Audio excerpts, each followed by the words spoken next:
Welcome to the February episode of the Great British Mickey Waffle. We're excited to catch up with the latest news from the parks, including the highly anticipated return of Happily Ever After and Epcot Forever. But our main focus for this episode is to discuss the different airports in Florida, from Tampa, Orlando and Miami. Join us as we explore the pros and cons of each airport and help you plan your next Disney holiday. So sit back, grab a cup of tea and let's get started. Joining me today is Ben. Hello. Claire. Hi, Becca. And John. Hi, Becca. How are you all? Not too bad. Doing well for a Monday. You know what? It's nearly Six Nations time, so I'm happy because it's February, and February means rugby, which is great. And we can say goodbye to January. We've said goodbye to January, which is even better. Yeah. We are 1 month closer to trips. So all is good. And congratulations to anyone who actually managed to do dry January as well. Yes. Yeah. Didn't even bother. Yeah, well done to them. I'll ask Becca's making up for everyone. At least a week. Is this what everyone does in 1st February? If they do make it through all of January, just make up for what drink you missed in January. Liver annihilation in February. Yeah.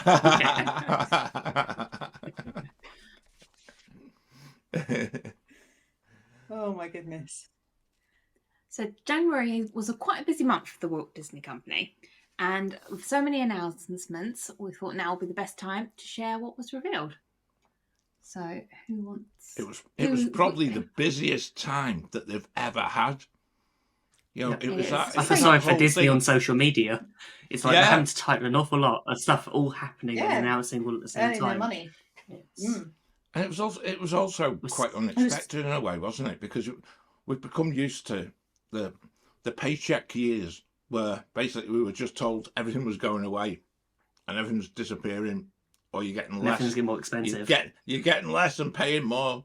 And then suddenly, since we've now got Bob Iger, there seems to be a real progression and a real sort of, for the first time, a listening ear as to what Disney fans are actually looking for and what they're wanting from the company. So, fingers crossed. We're a step in the right direction. And a positive step as well. And I think the things we've mentioned, not everything comes for free, especially when Disney are involved. But I know free parking at hotels was one of the announcements that, I don't know, surprised a lot of us. I think because I remember a few years ago when it got introduced, that we thought, because I remember how we did that show where we talked about staying on site, talked about whether you hire a car, which is going to be sitting in the car park for 2 weeks and paying like $25 a day just for that.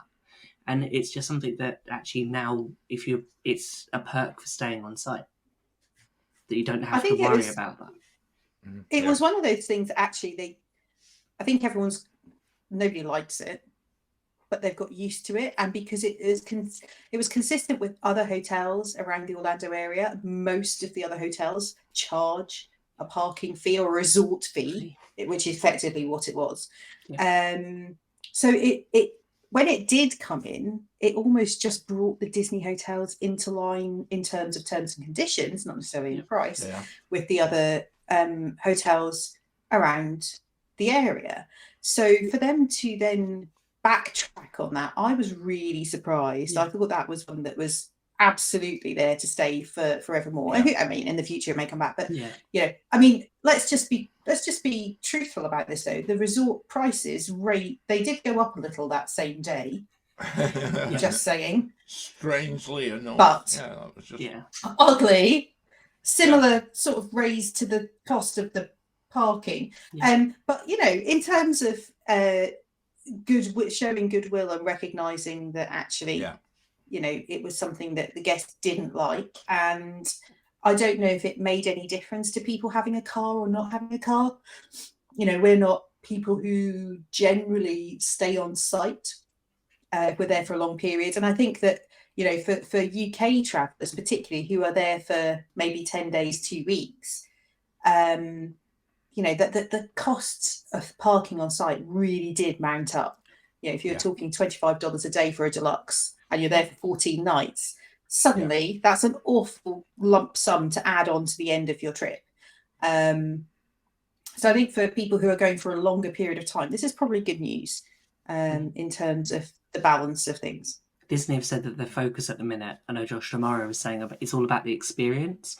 And I think with the pricing of it, is that extra $18, $21, $25 wasn't adding to any extra experience to you. No. It's because you were parking there anyway. Well, if you get the anything, it experience was at the probably hotel. detracting But from it. All of those people that weren't hiring cars because of the price were using the Disney transportation system, which was making it busier and less enjoyable. They kept you on site, Becca, so you had to spend all your money within Disney. That was the whole point, wasn't it? It was to prevent you from going down the road to Miller's Ale House, John. Let's face it. Absolutely, absolutely. But it swings and roundabouts. So I think that the cost balance will work its way out. Yeah, I felt it was I actually felt it was a barrier, and I think it would have. Yeah.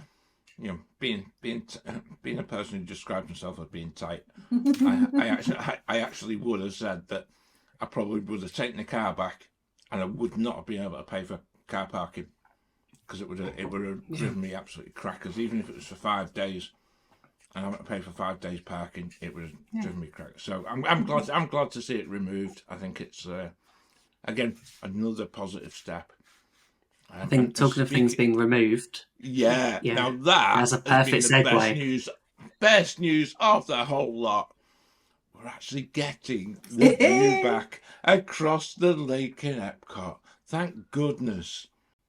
I want them to do a farewell ceremony with goodbye and good riddance, or words to that effect, in the 11 languages of the countries around World Showcase.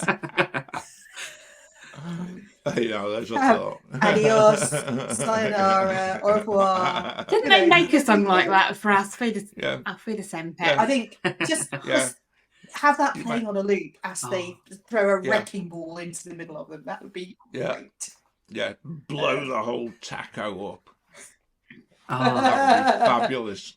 Do you know what I really hope? Kind of fireworks. I really hope that actually, on a more serious note, that they haven't wasted the money on what technology has been put into it, and that it can be reused elsewhere.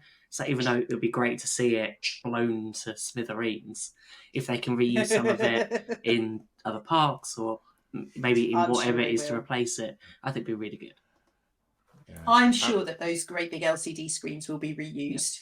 Because Harmonious was impressive, especially from a technical standpoint, and we've mentioned it several times. It just didn't need to block the view of everything that's beautiful about World Showcase. Yeah, I mean the fireworks themselves for Harmonious were really good as well. Yeah, that's just like the waving tentacles. The tentacles, I didn't like them. Tentacles of doom. Yeah, the spraying tentacles. I don't think there's any denying it was a good. As a fireworks show, it stands for itself. But actually, to ruin what was an absolutely beautiful park by having them permanently on display through the day, for me, whoever signed that off in the first place needs a serious word, or better still, just maybe they're not there anymore, John. I think that might be they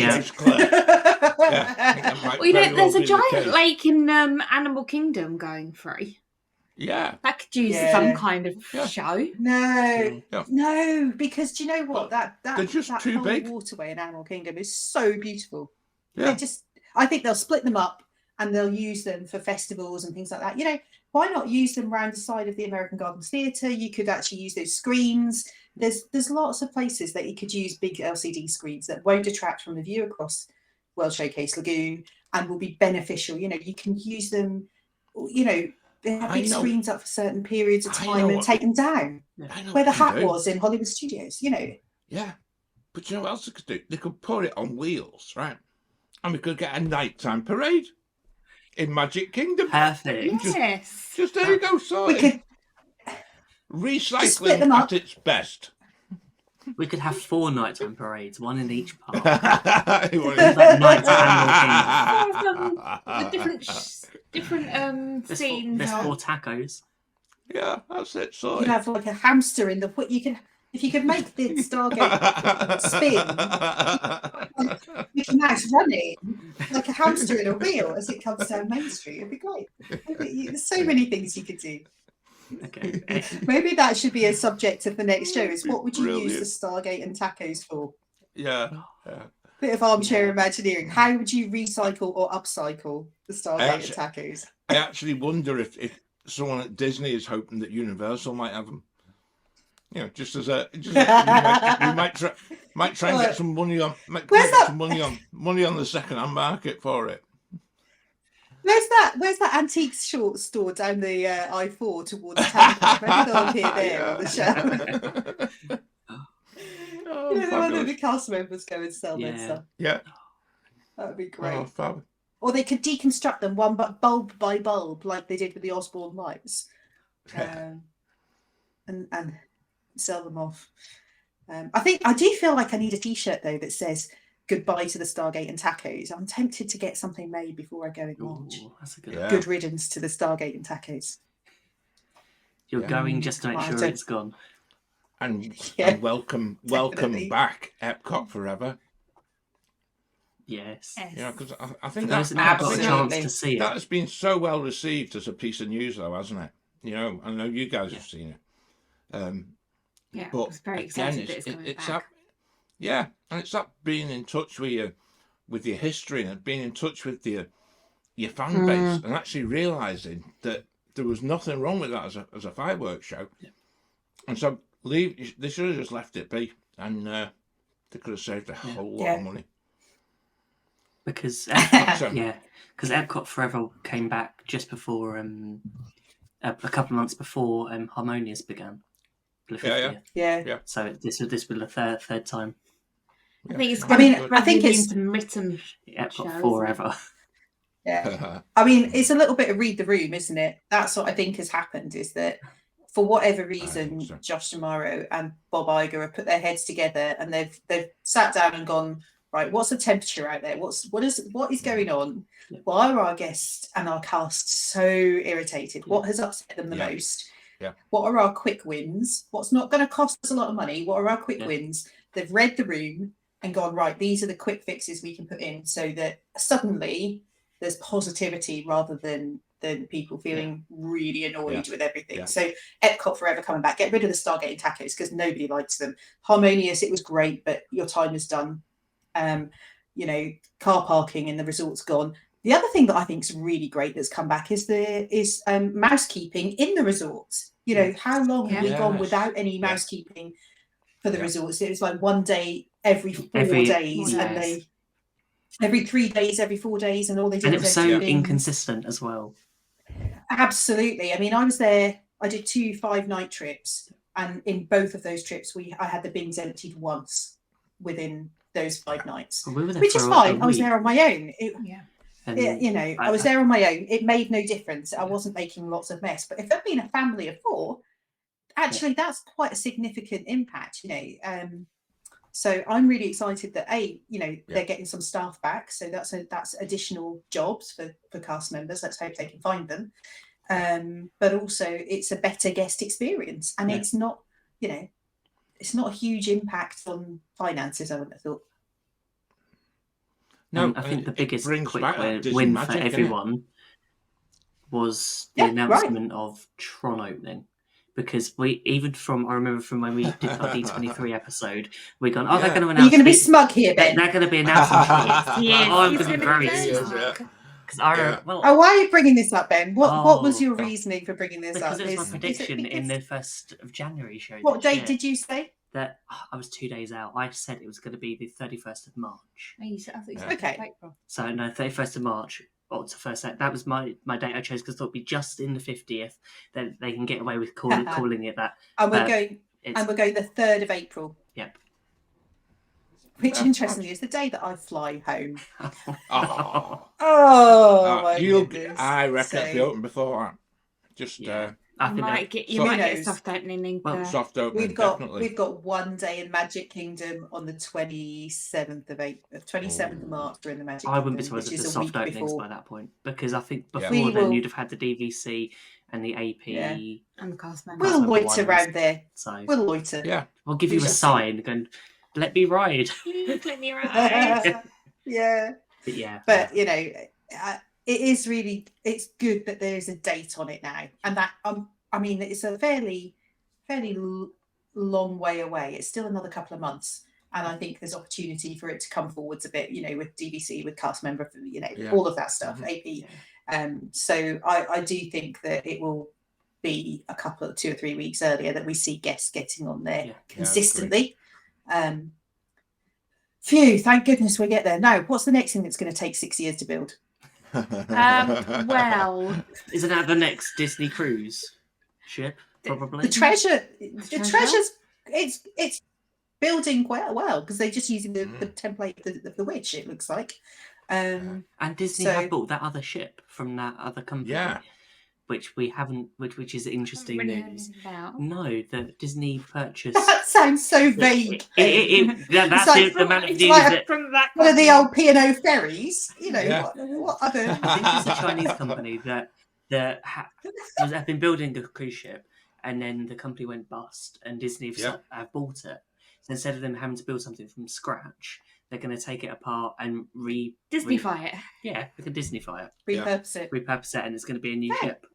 So we don't know any details about it, whether that will be the treasure. Good recycling. Unlikely, it might be something else. But it's a lot bigger than some of the other ships because of the capacity, where Disney are focused on the more smaller ships. And it's going to hold 6,000 guests, I read. Wow. Because the Wish holds 4. Yeah. Which is bigger than the others. Yeah. So 6,000 guests. I mean, that's like a village on the water. Whether they do that though for 6,000 guests, or whether they keep it at 4,000, but just have other parts of the ship they repurpose for an extended rainforest room, spa area. I don't know.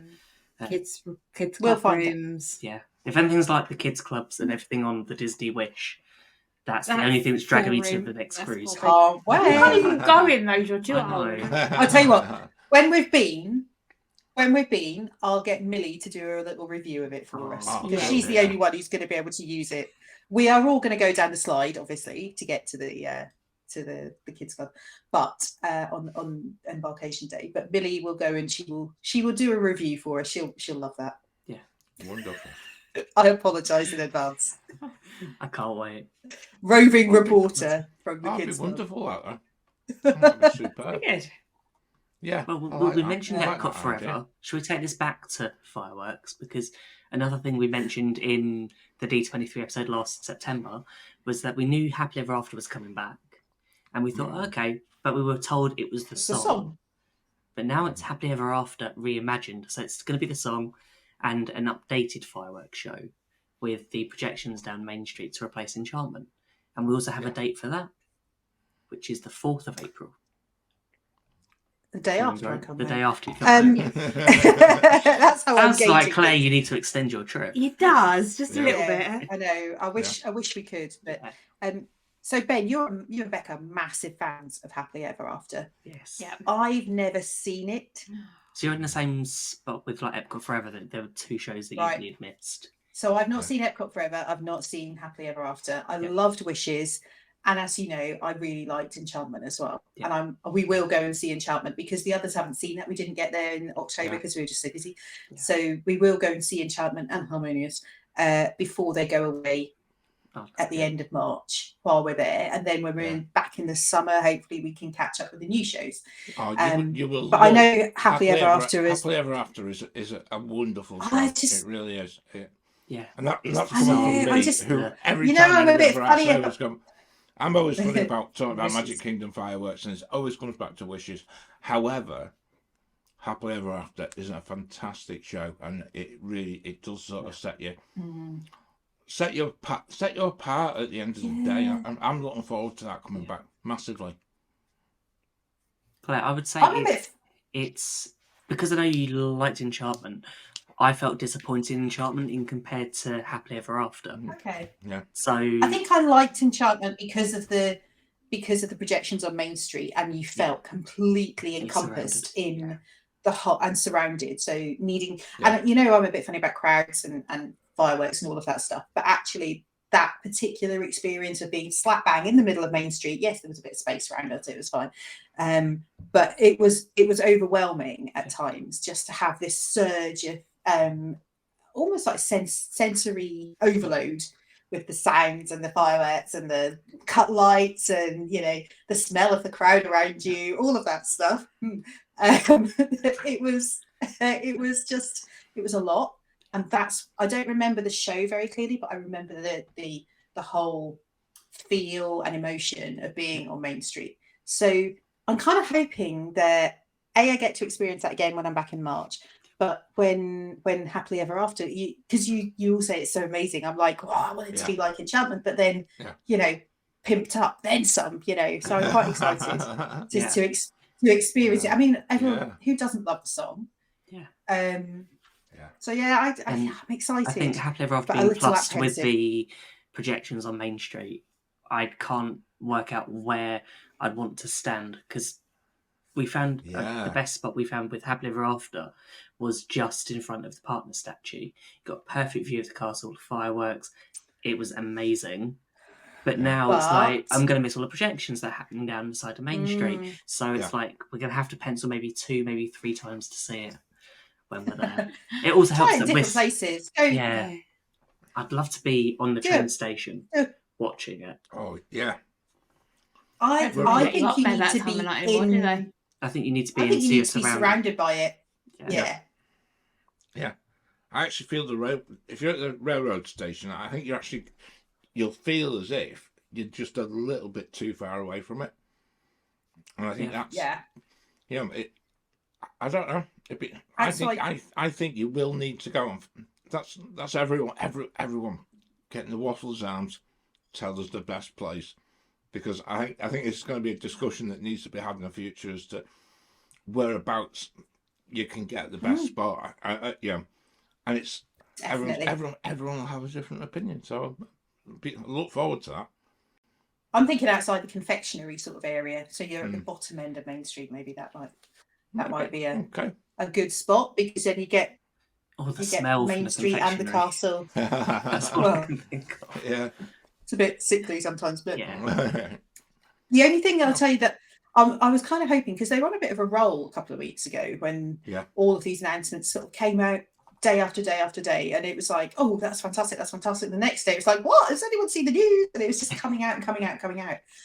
I was slightly disappointed that we haven't got a new parade, because Festival of Fantasy, I think, has probably done its time. We should have had a new one for the 50th. I just feel that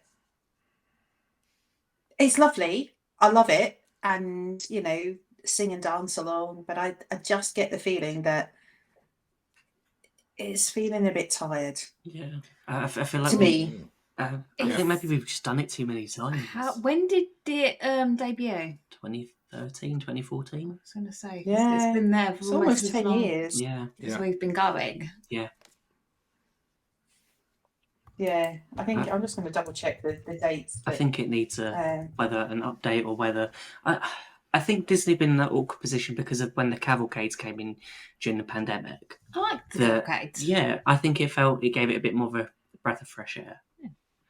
But whether... They were new as well, which helped. In 2014, it debuted on March the 9th, 2014. Yeah. Wow. So we're at 8 years, nearly 9 years now. That's quite a long time. And yes, it had a couple of years off in the middle, but it's quite a long time for a parade. You say that, but we had 13 years of Celebrate a Dream Country. So you're saying we've got another 5 years to go? Yeah. And technically, Let's have that back. Yeah, so would I. Yeah. Technically, there's been 50 years of the Main Street Electrical Parade, on and off. Yeah, but that's okay. We let that one have its. Yeah. But it's a strange one, because they used to change the parades every couple of years, but now I think I don't know. It's more money in it, so I'd rather have true. a nighttime parade back before we change Yeah. we change the 3 Yeah. o'clock one. But that's All right, John. That's We'll go with another that. issue. We'll go with that. Yeah, that's another issue. That's I'll all tell right. you what has We're going to been put good. those panels to good use. The LCD panels. Yeah. Perfect. Yeah. They're going to be Yeah. used in the Put new them where it's parade. fine. Yeah, I'll tell you what has been good is actually seeing Josh D'Amaro and Bob Iger in the park and trying to get a finger on what it is that has been annoying cast members, annoying guests, and actually just seeing how the parks are operating on a daily basis. And that for me has been another example of just trying to be more in touch with exactly what's happening, which we certainly haven't seen for the past couple of years. You know, so again, another positive step by the management, which is you know, this won't last, guys. I can't come to terms with being polite about them. Yeah. Do you think it'll hit April when we get to our April first show, when we can do and criticise them as an April Fool? I think that might have to be the case. Do you know what? You know? Yeah. I think you're right, John. I think one of the things we said when Chapek left was one of the first steps that Bob Iger took was to send a letter by email to all cast members, and we commented on the fact that his skill set is in his leadership skills, in terms of his communication style, his ability to be relevant and almost empathetic to what's going on around him, and that has continued. You know, that is his biggest selling point in terms of being a leader of the organization, is that he is prepared to talk to people and to put himself out there and to have that conversation, or at least he appears to, which may be the necessity rather than hiding behind an office or whatever. And the fact that he's there, he's in the park. Yes, him and Josh are wearing matching twinsy jumpers, lovely. But they're there, they're having conversations with guests, they're having conversations with, they're not hiding, they're trying to seek out those opportunities to be seen. And that's what outstanding leadership looks like. So I think from an organized Disney company perspective, that's the thing that as a guest, that's the thing I've missed. I've missed someone being interested. So that's a really positive interested step. in different things and not interested in everything they say is to impact the bottom line of the company. Because that's always what it felt, especially going through the pandemic. It will still impact the bottom line. But actually, that will still be you can't say it's all about the experience and then take everything away and make things cost more. And that's always been, especially for the past year or so, what it's felt. And whether that was in the park or whether out of the park, you had that same feeling. Don't be fooled that this is all about the bottom line, but it's just being done in a very different way, in a more person-centered, awareness, pleasant, Disney way. More Disney way. Let's make it more Disney. With a nice big smile on the face as they dip your wallet for another $100. It's dead easy. It is a trick, but it's you know what? It's how you do it. Yeah. But at the end of the day, I think as long as you've got a big smile on your face while you're paying out that £100, everyone's happy. That's exactly it, Becca. That's exactly it. Yeah. And he actually dealing with cast members who are smiling as they're taking the money off you. And I think that got lost somewhere down Main Street. That had been lost the past couple of years. And I'm when we were there over delighted Christmas, to see it. Obviously, by the time we were out there, all the Bob Iger was back in charge, Josh D'Amaro. We felt cast members had changed from our trip in June. Couldn't really put the finger on it, but there was a lot more smiles, happiness. Not that we had a bad trip in June, but it just felt like there was a slightly different morale in the park. It's noticeable. Yeah. I think from a guest point of view, I'm a D23 member. To actually receive an email from Bob Iger just before Christmas, just basically putting his cards on the table and saying, "Look, we're here to listen. We're learning from mistakes that have been made, and we're going to put them right." I'm thinking, good grief, it doesn't take much. But when they do it, you're thinking, goodness, this is somebody who's actually knows the business. He knows how to please not just cast members but guests. And like I say, yep, have another load of money. There you go. Is there anything else that was announced that we've missed? Okay, I'd probably say we've had the reopenings of, was it Pete's Silly Sideshow and Ariel's Grotto? Yeah. And Enchanted Tales with Belle. They're just things and that Belle's back. Yeah. Yeah. Little bits Belle's that back. probably should have Ariel and already Belle are come back. Yeah. Yeah. Bits that should have already been back and weren't.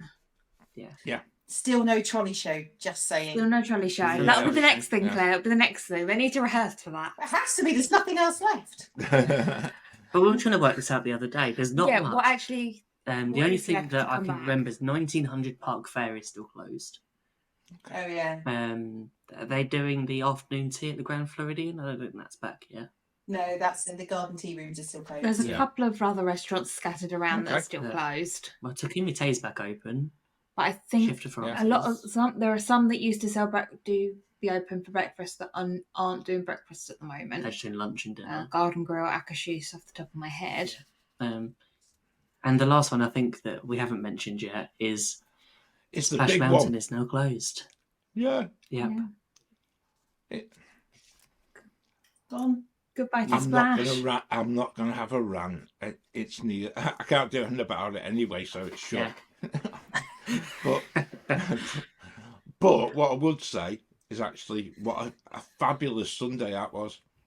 It's just seeing so many different streams from the parks, and just the love that was given for certainly for a ride that has been criticised so much, just because of its links to a film, etc.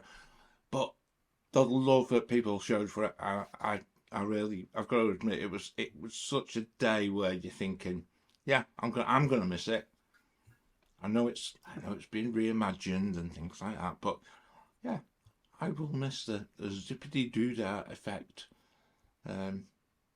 I don't know about you guys. I still don't think it should be rethemed, but that's not. I'm going to miss it. This is not the time and the place to talk about that. I'm looking forward to the retheme.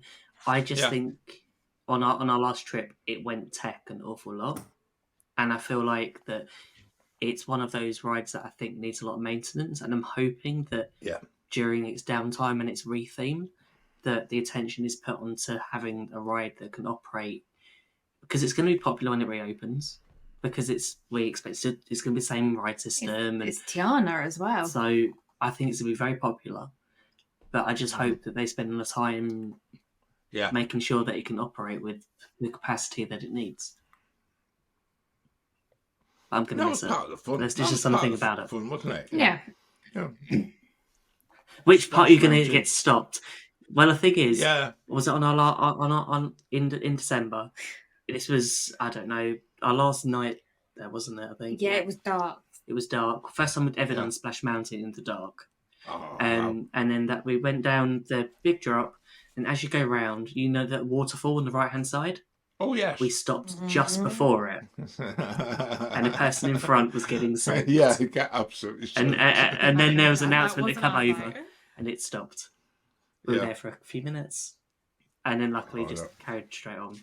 That is one of the worst places you can actually stop. Yeah. Apart from was at the bottom of the first hill, where you've got the splash effect, and if you're in the wrong part of the boat, usually the back of the boat, you got soaked as well, very early on the ride. But there you go. That's Gonna miss it. Never forgotten. That's it. Another one. It's gone to the great theme park in the sky with Maelstrom and It's still Horizons. open in Disneyland. They have not yet announced a date for they don't not when it's closing yet. So I mean, I don't know how long does the refurb due to take? Not particularly long. I don't think. 18 months. Only taken a late 2024. Really? So. Yeah. All they're doing is taking away a briar patch, sticking a couple of songs in. Yeah, but Claire, Hopefully, were. they're fixing whatever it is that keeps making it go tech. I'm hoping they're going to Yeah, they'll drain it. roller coaster. but I hope that doesn't take 6 years, like Tron. Oh yeah. Yeah. Who knows? Who knows? You are listening to the Great British Mickey Waffle, a podcast all about positivity and the magic of Disney. We're a group of British voices united in our love for all things Disney. We have brand new shows out on the 1st and 15th of every month. Subscribe now so you don't miss out on all the fun stuff we have coming soon. If you want to learn more about us and all the things we do, be sure to visit our website, gbmickeywaffle.com. You'll find information and our podcasts, live shows and more. Now, back to the show. So travel day is one of the most exciting days of any holiday, unless you're travelling home. And for us Brits, especially, the only way to get to the USA is by plane, which means airports. So what are your favourite, or least favourite, airports to travel to and from? Or does this here include we UK? Go. Here we go, Claire. Yes. This is it. I know. Where I said to and travel from. Oh no, this is going to be fun. Oh my goodness. It's going to be Go on, John. It's going to be the closest one, isn't it? Right. So, all I'm going to say is I've been fortunate enough to have been indirect more often than not. First of all, if you go in of a winter time, try to avoid that connection in a northern city in the United States. I can only say that from experience when we got snowed out of Philadelphia. But in the last few trips, what we've done is we've been either to Paris or to Frankfurt and done the connector that way. But and again, that's changed recently. Looking at flights at the moment, it appears as if Lufthansa and Air France are not that interested in the British coming to them first due to changes that some people voted for in 2016. However, what I have seen is the ability to go to a variety of different American airports, and they're all much of a muchness. Atlanta is an absolutely superb place. We went from Manchester to Atlanta with Virgin. Really easy to understand, easy to navigate, and then we just got a connecting flight with Delta down into Orlando.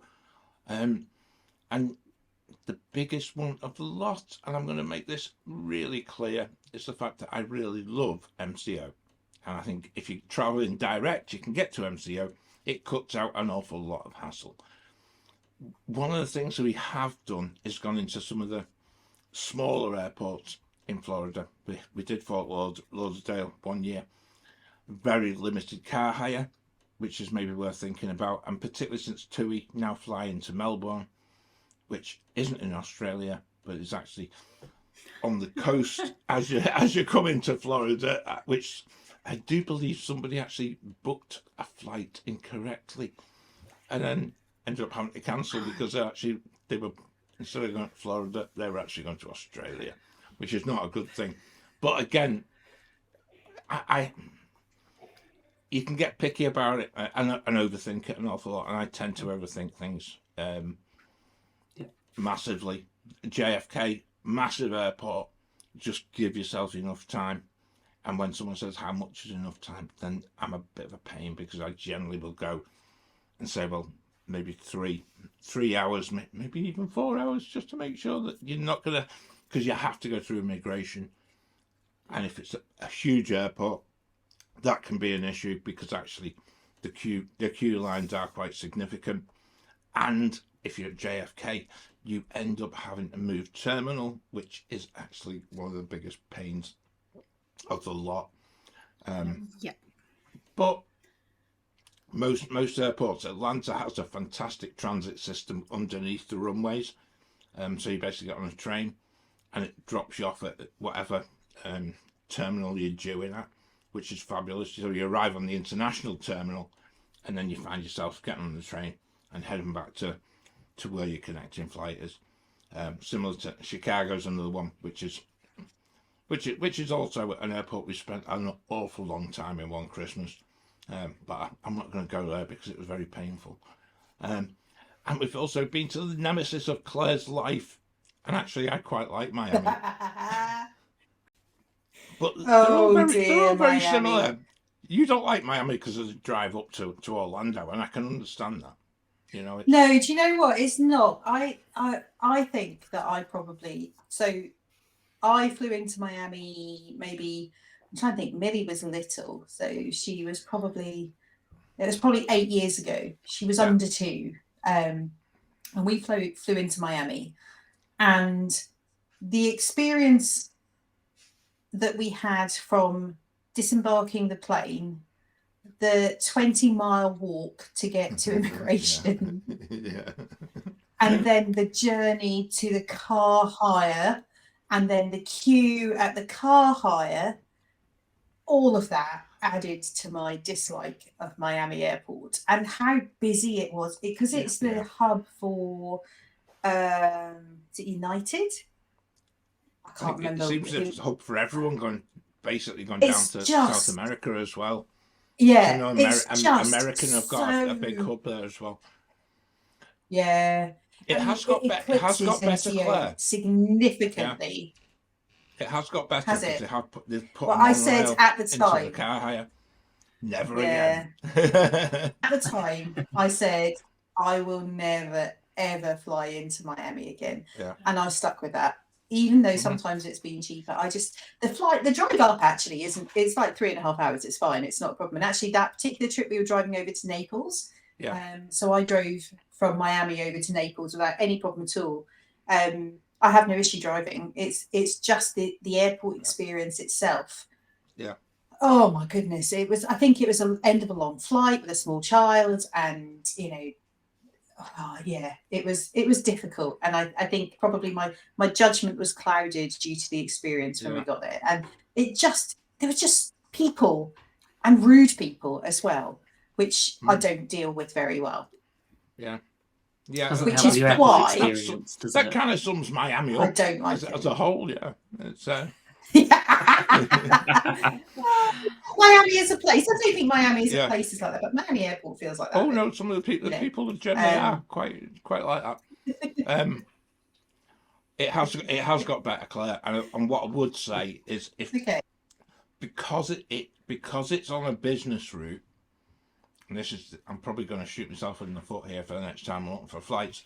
What you tend to find is that lots of the airlines go every single day into Miami from Paris, Frankfurt, London Heathrow, and because it's a daily one and because there's business commuters, you tend to find that sometimes if they're not selling the economy ticket, you will pick up a reasonably priced flight, and because it's such a big airport, you generally get quite a good choice on the car hire as well. Yeah, you're right, John. Absolutely. That I think in terms of flight options, Miami's great because it is a hub, and there are lots and lots of airlines that go in and out, and more frequent flights by the main airlines. If you look at Virgin Atlantic, they go in and out of Miami 5, 6, 7 times a day. Yeah. Whereas they only go a couple of times a day to MCO. So, I think that if you're prepared to do that drive and you're prepared for what John says is now an upgraded experience. My experience was awful. If you're prepared to give it a risk, or you're prepared, it doesn't matter to you, or actually you quite like to stop somewhere on the way up, whether that be Vero Beach or somewhere on the drive up to Orlando. I know John has done that lots of times. Is right as well. And if there's quite a big saving on it, save a lot of money. Absolutely. And I'm not saying that I would never, ever, ever do it. I said that at the time. If the price was significantly cheaper, of course I would consider going to Miami, but it would have to be a lot cheaper. Yeah, I think for a lot of people, and we are very much, we're very much price dependent, and that's why we've ended up in Miami. The other alternative is you actually get a flight from Miami up to Orlando, which you can actually get. I think we did with an American one time, and actually. There's not much time to be saved because actually you can be in the car and actually up to the top end of it's probably takes the same amount of time, doesn't it? Yeah. So the next time we just decided to ditch the connector part of it and actually just get the car. But car rental in most American places, even in Orlando airport, can be a bit of a fraught experience. And I think you just need to know what insurance you've bought. So before you go, check as part of it's a fly drive with BA, or it's fly driving or you got your car hire through a third party. Check what insurance is covered, and then when you get to the counter, just make sure you don't get fleeced for that. Oh, do you want to add this on, or do you want to add that on? Yeah. Just say no, thank you. This is what I've booked, and then go from there. I think the stories of people getting done are generally the ones who they pay too much for the upgrade at the counter and didn't realise until the credit card arrives. When charged it after your holiday. Yeah, and you don't want that. So again, a little bit of planning before you go. Know what insurance you've got. Know how much baggage you've got, because you do look rather ridiculous in the car hire place if you've decided you're going for the smallest possible car and you're trying to get a family of 4 plus 4 large suitcases in. Not for the Mustang convertible. It's not going to happen. It's not going to happen. It's not going to happen. So you just it is one of them really. I remember all the stories where the family would be split, where the family would send some of them on the Magical Express with the luggage, and they would drive the sort of convertible to the hotel. Yeah. No, really. Oh no. So that's one thing. Well, What about you guys? Because I know Ben and Becky, you generally will go into Orlando. Claire, your airport of choice is Tampa. I'm Team Tampa. So and actually, I would say that if people do need to be ready for the immigration process, it is not just a simple waving you through bit that you find when you go into you go down to Malaga or anything like that. It's just got a whole load more complicated at airports at Terminal C, MCO. Which is different to Terminal A and B, which really is frustrating. It's a nightmare. Yeah. Our experience was probably one of. I don't know. It's a nightmare. I think it's 2 hours. It's still in. I'd say I would still class it as 2 testing hours, phase. and that's just to get the bag. Yeah, I think it's still in. Yeah. We were one of the last ones. It felt like a 2-hour walk from the plane to the baggage area at Terminal C. It's another one of those kind of miles and miles. Yeah. So those people who haven't been into Terminal C, it's where BA go into. If you fly Virgin, you go into Terminal B, as you used to. But BA fly into Terminal C and out of Terminal C. So it's brand new. It feels very clinical and sterile. It's beautifully clean. But it is quite a long walk from the airport, the airplane disembarkation to the baggage reclaim. And it does give you timing. So you're walking, a lot of it's uphill, just so you know. If you've got a mobility requirement, then do ask for support, because lots of it is uphill. And it gives you timing. So it tells you baggage reclaim in 12-minute walk, 10-minute walk. So it goes down as you're walking along. It is a reverse process. So you get your baggage first, and then you go through immigration. Yeah. And so you are at the liberty of the baggage handlers. You are completely reliant on them to deliver your bags to the carousel before you can do anything at all. You can't use phone, you can't organise your transfers, anything like that, because you're in a federal area, so you can't use your handheld devices. There are people telling you off, as there always is. And it is slow. It is slow. I mean, my experience wasn't 2 hours, but it wasn't, 20 minutes. It was interesting because we weren't sure, okay, well, it'll be along soon. But then it was like when 1 or 2 bags come off at a time, then it stops. Then 2 more bags come off at a time 15 minutes later. And then there's an announcement saying we're going to reset the entire system because there was no bags. So they were doing this, and it was like 1 or 2 bags at a time. And then once we waited 2 hours, 10 minutes, we were one of the last ones with our bags, got through to immigration. They were surprised we were still here because our flight had come in so long ago. And did you- he said this has happened every day since it has opened, and it should not have opened Yeah. in this It's way. it's still in its processing phase, and I think have to that admit, it will improve. I tweeted MCO about this just to see if just to sort of what was going on, because Did they blame BA? we spoke to the staff that were there, and they said, well, we don't know what's going on, and that's really helpful for the confidence of, like, you don't know where my bag is. What happens now if the bags don't turn up? I can't, like, come back. I can't. I'm not allowed to leave. Yeah. I think that the thing is, it's potluck and they order the bags to come out as well, because my bags were tagged as priority.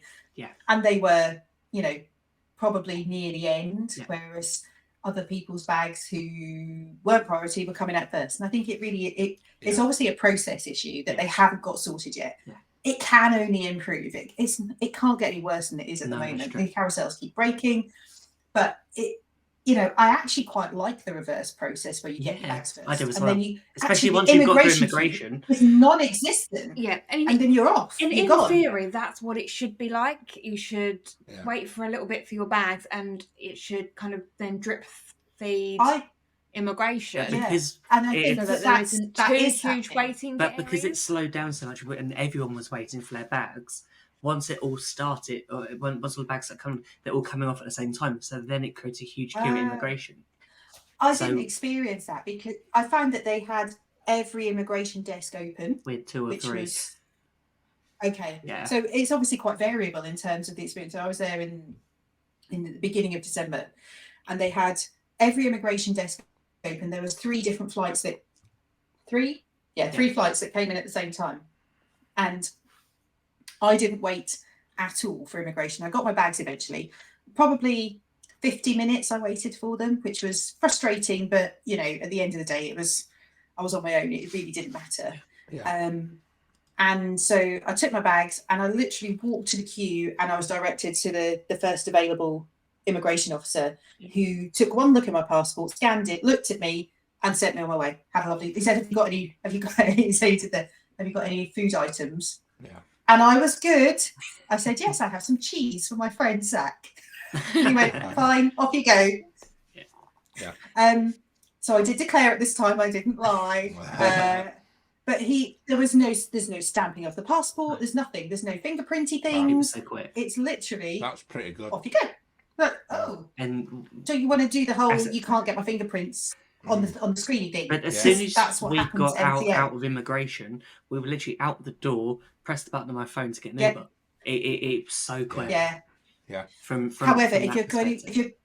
if you're going to ground transportation from MCO, and you're landing at Terminal C, you do have an interesting walk, because they've built the bridge over the road to the airport, not at the same level as check-in or arrival. So you have to go across the concourse, then you go up in the lift 1 floor, cross a bridge, and then you have to go down in an escalator. Oh my word! Why I didn't build it a floor lower, I don't know.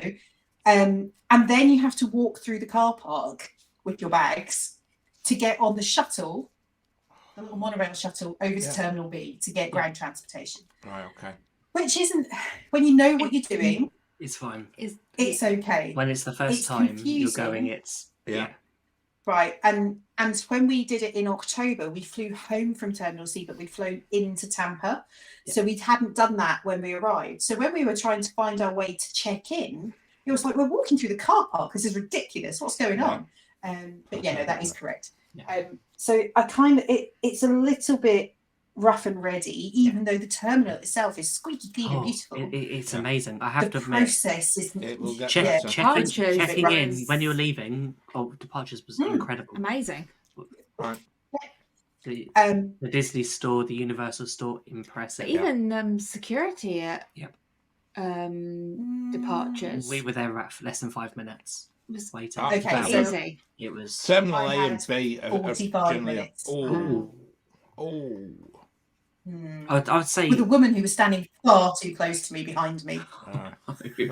might have ended up getting accidentally hit with my Not bag good. if that had been the case. yeah. I had a backpack on and I kept turning round. She wasn't taking the hint. Yeah. She was literally pushing up behind me, and I was ready to say something. I was so cross. I did that whole British. The British I'm like, really I'm cross, really. but I'm not going to say anything. Did you tut, Claire? Did you roll I your? did tut, Did you and I roll your hugged. eyes? I hugged. I tutted. I Yeah. pushed my backpack into her, and she didn't take the hint at all. She was obviously completely resilient to it. Oh, dear. She was really annoying. It's one of those Should things have that shoved you, her back a bit. you move forward ever so slightly and they're right up behind you. And it's just Yeah, like, you yeah. think, okay, if I move a little bit 45 further minutes of forward that. and it's like, oh, yeah. But you're I right, don't- John, you were saying terminal Yeah. A and B. Yeah. Now, I'm just going to take us back a little bit because actually, if you are on an indirect flight, now this often becomes quite a few people's biggest question is actually you have to go and collect your bags and your suitcase and stuff like that to do immigration, and then you find that there's a bag drop just the other side of immigration where you basically unload your bags, you chuck them on the conveyor belt, and then you cross your fingers that they're going to turn up at MCO and not in New Orleans or whatever. But it actually is a really easy process. It is so simple to do, and yet it's a bit that I think a lot of people are most fearful of. If you go in indirect, Yep. you will also, if you're using an American carrier, you will be into Terminal A or B, not Terminal C, at Orlando Airport. And I just find that to me is one of the things that a lot of people don't really get to terms with. It's just you have to collect your bags, and it is the law. So you just I collect think them, that's changed now, walk through. John, with Is it? with the airlines that have gone into Terminal C, because I know JetBlue are in there now. Right. Yeah, So I was just double I think there's a checking. few others that have expanded. Right. I know when so Terminal there C is- first opened, yeah. it was Aer Lingus and British Airways, but I think there's a Yeah. few. Yeah, I know Virgin and Delta are still at Terminal Yeah. B. Yeah, that yeah, was who I B, was there would thinking be, of. yeah. But Yeah. But easy process. Um, You just have to put up It with it. is. we've done indirect twice, Yeah. and I have to admit, the first time I was so nervous that we were going to we went hand luggage only, so it's not that we were going to lose the bags. But when we got onto the second plane, they weren't allowing people to take hand luggage on because they'd overbooked the flight. Oh no. Yeah. So it was like, okay, so they said you can get on the plane, but you have to check in your bags. So I thought, Yeah. okay, let's do this. They can take that. I've got everything else that we need in our backpack, so that's fine. But it was the wait we found at the end of MCO that was the longest Yeah. for the bags to come And out I of think- that bag drop. I think we've had it so many. It is unpredictable, Yeah, and I think that my experience at MCO has been around immigration and how long it takes in Terminal A and B for immigration. Yeah. B particularly because a lot of the international flights come in there, and they tend to cluster them as well, so that Yeah, they they're obviously all they at the can same front time, load their mid-afternoon. immigration officers. Yeah. So within 5-10 minutes of each other, you end up with 5 or 6 international flights. Suddenly, the immigration hall is full. Yeah. And you stand, and it can be really frustrating to find that you're at the back of the queue of 700 people all of a sudden. And it does take a long time. And my experience of the immigration officers, other than the one at the Terminal C, who was lovely, Yep. at MCO, is they tend to have had their sense of humour surgically removed. Yeah. And there's that anxiety of don't say anything, just smile, or don't even smile. Don't Just smile. try and Just answer their question just and answer move the on. question. Right. Don't have a conversation. Just And that's not a great experience either. No. So you're trying to say to the kids, don't say anything, shut up, just And then- just look ahead. then they say, "Where are you staying?" Disney. You're like, I can't remember. Your brain goes blank because of the anxiety Yeah. at the moment. Yeah. What food are you bringing in? I don't know. None? None, tea bags, Tea bags. Marmite, whatever. I think I was going to say, Claire, it's a one bit thing hit to and miss, bear I in think. mind as well as regarding your arrival, particularly mid-afternoon, when you are coming into MCO, it's generally a stormy part of the day. Now, Yeah. that for a lot of people catches them out, because what tends to happen is you're waiting on your luggage coming off, but actually the baggage handlers are not allowed to work when there's Yeah. thunder and lightning. In So- lightning. Yeah. Yeah. And if your bags will come off, the chances are they're going to be a little bit damp by the time you collect them. So it That is is true. It is a definitely. really tricky one to just bear in mind, and actually just again a forgotten little bit of sort of forward planning is make sure that you don't put your best party dress at the top of your case. Make sure you Yeah. have a nice towel across the top just to soak up any Have of a that. hard So, case. yeah, but I think the other bit that I've forgotten about at Terminal B on is the whole escalator thing. oh yeah, Now, yeah, when you arrive at Terminal B at MCO, Orlando International. For anyone who's when we talk about Orlando International, it's the same thing. But for anyone who didn't realise that that's the code for it, it's when you get through immigration, you pick up your bags. Then you have I think it's improved, to be honest with you, because there are now, I think, 3 lifts, elevators that Yeah. you could utilise Yeah. if you've got if you've got pushchair or you've got lots of baggage. There are now lifts that you could use. Where previously, I think there was 1 lift, or you can have the option of the double drop. So you can either take your bags up the escalator with you, and I've got this sus now. In fact, Yeah. the member of staff who was working at the escalator complimented me on my escalator technique. So I had 2 bags, and you put one on the first, you put the smaller bag on the step in front of you, then you step in sideways, and then you put your bigger bag on the step below you on the escalator, and you go sideways. And then you can wheel off, step off, Yeah. and wheel off. It's actually not as bad as it looks. But if you're not confident about it, then Yeah. trying to get like you and 3 bags with wheels, it's all a bit awkward, and you've got small children and all of this stuff. So now there is, I think, 3 lifts that you can utilise. Use them. Don't do the other option is to give your bags back to the baggage handlers, and they will deliver them to near where the ground transportation is in Terminal B or A. Yeah. Don't do that. Doesn't matter how many bags you've got. It is a one-way escalator, so you can only go up. Yep. You can't come back down and get some more bags and go again. Don't do the double drop if you can possibly avoid it, because that will add maybe 45 minutes Yeah. to your journey. Maybe more Prices if as well. the weather's bad as well, Yeah. because they can't transport them when the weather's bad. Yeah. And when they do come again, they'll be soaked. Yeah. We've had that once. The first time we did it with a pushchair, and we did do the double drop, and I learned very quickly never to do that. Keep your bags So on if you. you can possibly manage up the escalator, do. Yeah. But it's not as bad as it used to be. Yeah. And they've refurbed that area, definitely. Can I just ask as well, because you've utilised Tampa quite a bit, and actually you're quite a good advert for Tampa. It is my favourite airport in the. Yeah, I've got to say it's a lovely airport. It is beautiful. So Is obviously Tampa is on the west. Yeah. Go on. Is the eating opportunities at Tampa any better than at MCO? That's Yeah, because that drives me definitely. crackers at particularly when you're coming home. Outback Steakhouse. Everywhere's shut.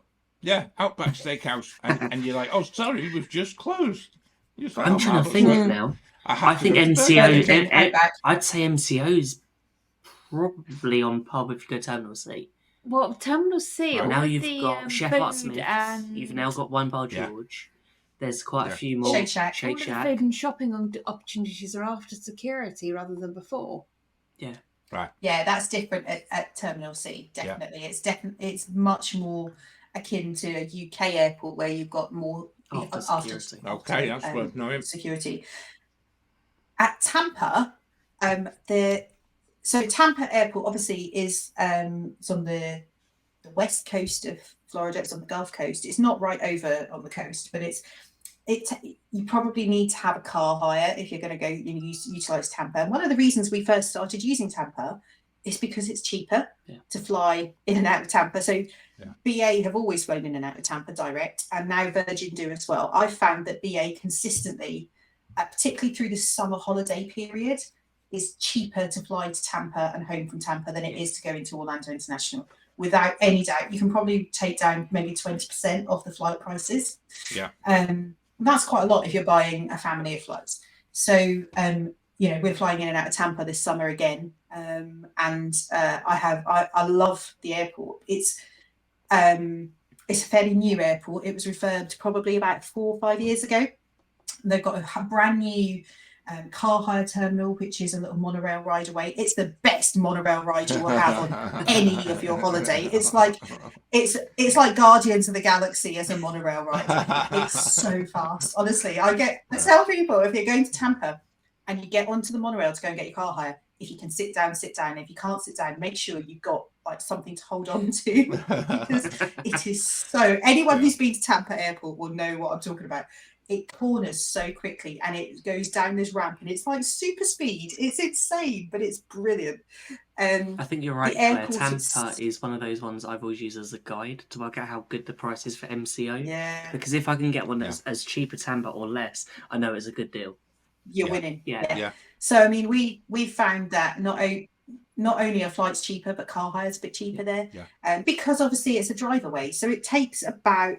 Most of the flights land between 4 and 5 in the afternoon, so you do hit a little bit of Tampa, like end of the day rush hour. It's never taken us more than 90 minutes to drive up to Disney World area. Sometimes we've done it in 50 minutes. Just depends on how you hit the traffic. It's a very straightforward drive. When you get out of the airport, it's straight up the Eiffel, and it's a boring drive. It's really dull. You get to go past Zephyrills of spring water fame, but you know it is really, really boring.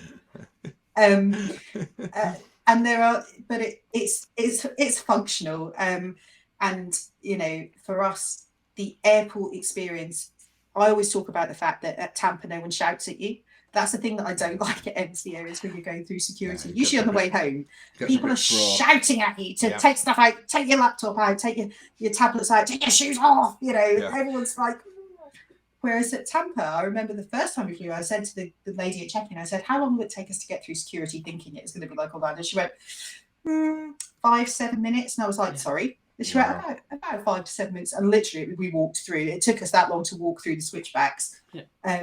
And it was very calm. It was very like, there's a tray, help, you know, almost helping you to do it all. You know, do we need to? No, you don't need to take your shoes off, dear. And it was all very nice, calm, hospitable, lovely experience.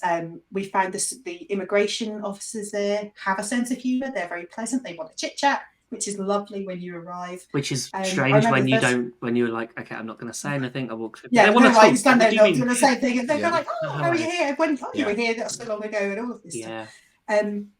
Inside the airport, the concourse is lovely. They've got a beautiful big flamingo, which is very cool. If you haven't seen it, go and have a look at Tampa online. They've got a couple of webcams. They've got a really cool PGA Tour shop, John. Spent some money in there, particularly on Ryder Cup years. On Ryder Cup years, it's great because the European kit's cheap. But they do have, in terms of places to eat, I think there's a Chick-fil-A. There's definitely a Hard Rock Cafe. There's a P.F. Chang's. There's a Starbucks. There's several different places. And then you take a little shuttle to the departure gate. And I'm trying to remember what they have at departure gates. They've definitely got another couple of Starbucks. There's like a coffee shop. They have hot food. I'm trying to think. There's not too many hot food options when you get over to the departure gates. There is a lounge if you're a lounge person.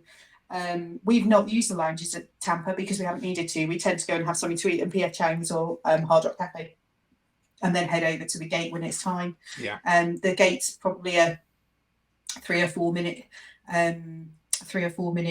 monorail ride, and then security is at the area near the departure gates. And again, it is usually just a walk through. There's no queue. We've never queued more than 5 minutes, so it's just such a pleasant experience. It's clean. They have the most amazing hanging sculpture of turtles that Millie remembered actually when we were there last year. She was like, oh, this is the turtle sculpture bit. And I was like, what are you talking about? Where you go to get the monorail to the car hire place, look up, because they've got these amazing flying turtle sculpture. It's a beautiful, beautiful environment, and it's bright and open and airy, which It hasn't got carpet. I know everyone loves the MCO carpet. For me, it's a bit like the carpet in a toilet. You know, it's like I really don't want to touch this.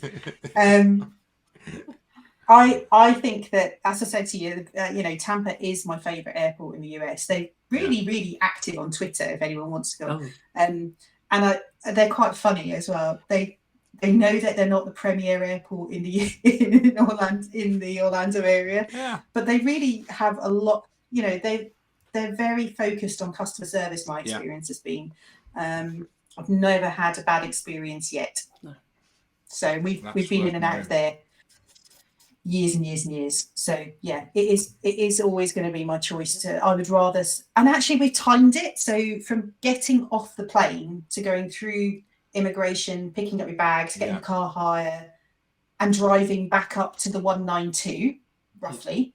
Yeah. It takes not that much different to getting off the plane at MCO, standing in the immigration queue, then waiting for your bags, and then getting your ground transportation or your car hire. We've only ever experienced that queue once or twice. But never really that long. I have to admit, I'm annoyed that they took out the kiosks they used to have at MCO, because you used to be able to go up there with your passport. You guarantee you get the big black cross though. Do you know what? Even if you did, you just still join the same queue, and you just go to. You still have to go to the immigration officer, but I just felt like it split it up. But maybe so. I'm wondering. Hopefully, maybe Terminal C, there's a lot of flights splitting between the three. Yeah, the immigration. I think you're probably right. It'll be interesting. See how I'll tell you. That goes. I'll tell you in 10 weeks' time. Yeah. But my experience of Tampa has always been fast, efficient, pleasant, and courteous, which I can't always say for MCO. No, I think it's a route. If you want to go to Orlando, you want to go to Walt Disney World, you're going to have to go through an airport unless you're going on the transatlantic cruise. So it's the lesser of two evils, and I think it depends whether you're having a car. How much time you've got. I'm aware we tend to go for 2 weeks or more, and therefore on your day that you arrive and the day that you leave, if you're going to Tampa, you have to factor in that drive time and a bit more, so that actually if we're flying home from Tampa and our flight is at 4 p.m. or 6 p.m, realistically we need to leave at lunchtime from Orlando. So it eats into your last day quite significantly. Yeah. Whereas if you're only going to MCO, you've only got to factor in 45-minute drive. Yeah. But you can pair it with a couple of nights in Tampa if you wanted to in Clearwater. I was going to say that, Claire, that the whole of that West Coast is the most beautiful place to go and explore. And if you haven't done so, Clearwater is probably a good place to start. But once you start getting a little bit further, and places like Treasure Island, Anna Maria Island, amazing. Exactly. And just, a lot of people become fixated on just the theme parks, but there is so much of Florida that is worth seeing. And I would say that Gulf Coast is the most beautiful place to just go and spend a little bit of, 2 days, 3 days, a week, whatever. It is wonderful. And flying into Tampa actually helped that. We've spoken about US airports. What ones do we fly from the UK? Because I know it's is it just the closest ones? Because we've changed quite a bit. Gatwick always used to be our favourite, but that's just because Virgin flew from there. That's who we booked through to begin with, and obviously it's less than an hour away. It's most recently we've gone through Manchester because the price of the flight was £1,000 cheaper than it was going through Heathrow. Was it worth a 4-hour drive? Yes. For saving that amount of money, would I do it again? Probably, because the airport experience was very, very good. Yeah, Manchester Airport was really nice. The best airports I think that I've been through. Yeah, and I would the way my rating of it now is probably Heathrow just slightly ahead, then Manchester, and then Gatwick at the bottom. Okay. Really? Yeah. We've been through Gatwick last August, and no, I wasn't happy. It didn't feel like there was anywhere that there was open to eat. That I was probably just being fussy for food and things. I have to say, I wasn't. The food options weren't. Yeah. Particularly brilliant. To be fair, when we were there, when we were there in October, we ate at the Wonder Tree, and that was good at Gatwick, at the South Terminal. However, I'm a bit of a lounge person, so certainly on the way out. See, Yeah, Gatwick used to have the Virgin V room, which we used all the time. Yes, it did. Virgin, but obviously they're not there anymore, so that was probably another reason why I like Gatwick. But Heathrow, obviously, flying upper class helps. I just can't. Do you know what? I think Heathrow, if you're going upper, Virgin Upper, and you've got the upper class wing, awesome, because you just avoid all of the people, which is great. However, it's just a pain to get to, and if you want to stay the night before, I mean, we're trying to do this now for March. Yeah. To be able to stay nearby and park, and it's just like Gatwick's really straightforward because you've got parking right there, and you've got a Premier Inn, and you walk across the road. It's easy, and it's on site, and it's straightforward, and it's not particularly expensive. My experience of trying to find somewhere to stay for Terminal 3 at Heathrow and find somewhere to park for the period. I feel like this could be another show, actually. We could talk about hotels. Hotels. Yeah. Yeah, I think that's a good idea because I just find it a bit frustrating, to be honest with you. And we found an alternative. And I think you've had the same at Manchester. You stayed nearby, but not on property, on the airport property. So maybe we should, but let's talk about airport hotels. Starting your holiday a day early, which is what it's all about, isn't it? Yeah. Well, we the night before, take the stress out of it all. Yeah, but where we live generally means that we have to do that. Yeah. And what tends to happen is, if we've gone down to Heathrow, it becomes an absolute bind, because if we get the train, when you're coming home, you're having to leave gaps so that you think you can be on a certain train. Yeah. And given the fact that at the moment the train service in this country is appalling, it becomes very difficult to actually plan your journey home. But we found Manchester for us works, and we've either driving or getting the train across from where we live, so that we can go the night before. You can sit down. You never sleep anyway, so I don't know what you guys are like. It's a case of it's a wasted night's accommodation in some respects, but at least you know you're going to be up early for your flight. I think one time we didn't do that because we had a slightly later flight. And unfortunately the M62 was shut, and it was a bit of a panic because we knew that we were pushing it.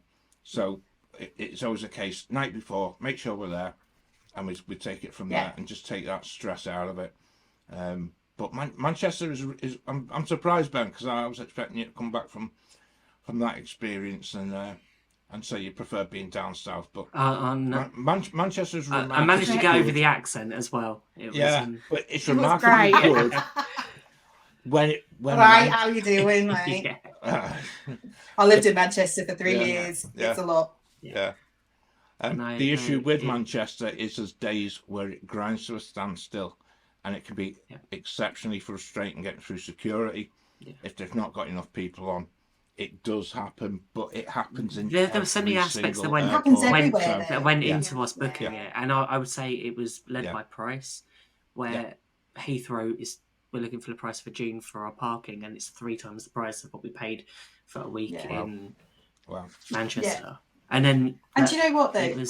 I would go to Manchester. I would drive up to Manchester. It's 4 hours. It's it's not the end of the world. It's coming home. It's like, oh, I've got a 4 hour drive, but actually it keeps you awake. It stops you. But hopefully it keeps you awake. Just be careful if you go for Dartford Crossing or use the toll roads. That's all I can say. Someone might have got to pay. Oops. I must admit, I've driven from Heathrow back up north, which for us is a 5 hour drive. And when you arrive early morning, it is an absolute bind, and you suddenly get to Leicester, and you sort of think, "Oh my word, I'm halfway." How did we get here? And as the Who driver, moved Scarborough? Why Yeah. is it so much further away? but I'm the only one still awake. Everyone else is Is sleeping absolutely and cut off. solid asleep, and I'm thinking, Yeah. oh And do you my know what? word, When you it's book not a it, good you're like, feeling. it's gonna be fine. It's Yeah. saving money. Yeah. It'll be fine. Yeah. And then it's like when you arrive back, and you're like, I've Yeah, Um, done 2 weeks, 3 weeks running around the parks. I'm Yeah. absolutely knackered. And now and I've got to drive that's why we 5 started using the train, because Oh, actually I became yeah, very aware that just stay within your limitations as you're driving, because actually it's not a nice experience if you've been. one good thing when I got home, though, the Overnight flight. 16 hours worth of sleep was well earned. Yeah. Always is. I mean, I think driving home from Gatwick for me, the next Oh, yeah. morning when you arrive, actually it's an hour if that, Yeah. and it's straightforward, and it's usually it's not too busy by the point that Yeah. if you land at 7, it can be a bit of a pain, but if you land at 9, it's great. I'm home by 10, 10:15, but I think. Gone are the days. We even did the whole boomerang flight once, where we flew from London Gatwick over to Dublin, and then got the BA flight from Dublin to Orlando. Oh, wow. Yeah. Because that was in the days where the euro was worth a lot more than it is now. Yeah. And the Irish taxes on flight air duty were much, much lower. So if you started your flight in Dublin, it cost you probably 35-40% less than if you started it in Heathrow. So we flew to Dublin on a quick one-way, got on the flight at Dublin to Heathrow, then changed it or Gatwick, I can't remember which one, and then flew on to Orlando International, and it cost us 40% less than if we got the same flight that we were on from London. Which is ridiculous. And then on the way home, we just ditched the transfer over to Dublin and got in our car and went home. Not meant to do that, obviously, and you can't. It doesn't work anymore. It doesn't work anymore. The euros worth the same as a pound. But in those, exactly. But in those days, it was a great. And we had a couple of nights in Dublin, and it was it was fun. We extended the trip. But it was an experience, and the whole boomerang flight thing was a big thing for a while. Dublin Airport's lovely. Just saying, if anyone's flying from Dublin, it's very, very nice. They've got great eating and drinking options in their concourse. Yeah, it's worth knowing. I think as well, it's been price dependent every single time. So totally. if you are be aware and look, because it might be cheaper to fly from Edinburgh, Manchester, Glasgow, Edinburgh. And get the overnight sleeper train to Edinburgh and fly from there. Yeah.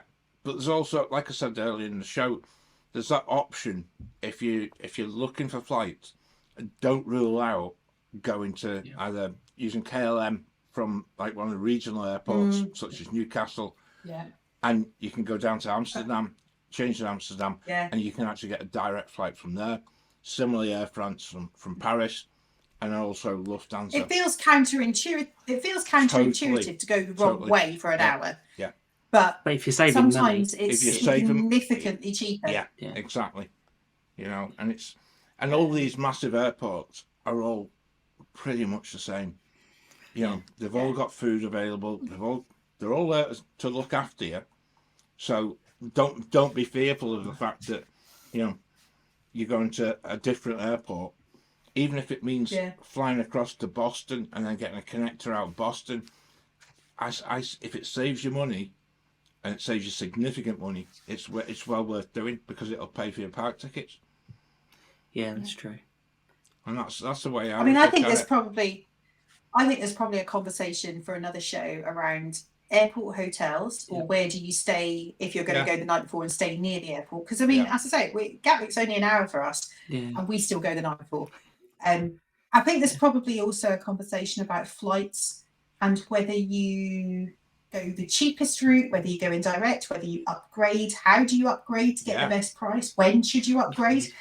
Do you do it on the day or do it before? It's right, because I've got a friend who swears by sending her husband into the airport at 4 a.m. and asking for an upgrade at the desk, and has never failed yet, shall we say?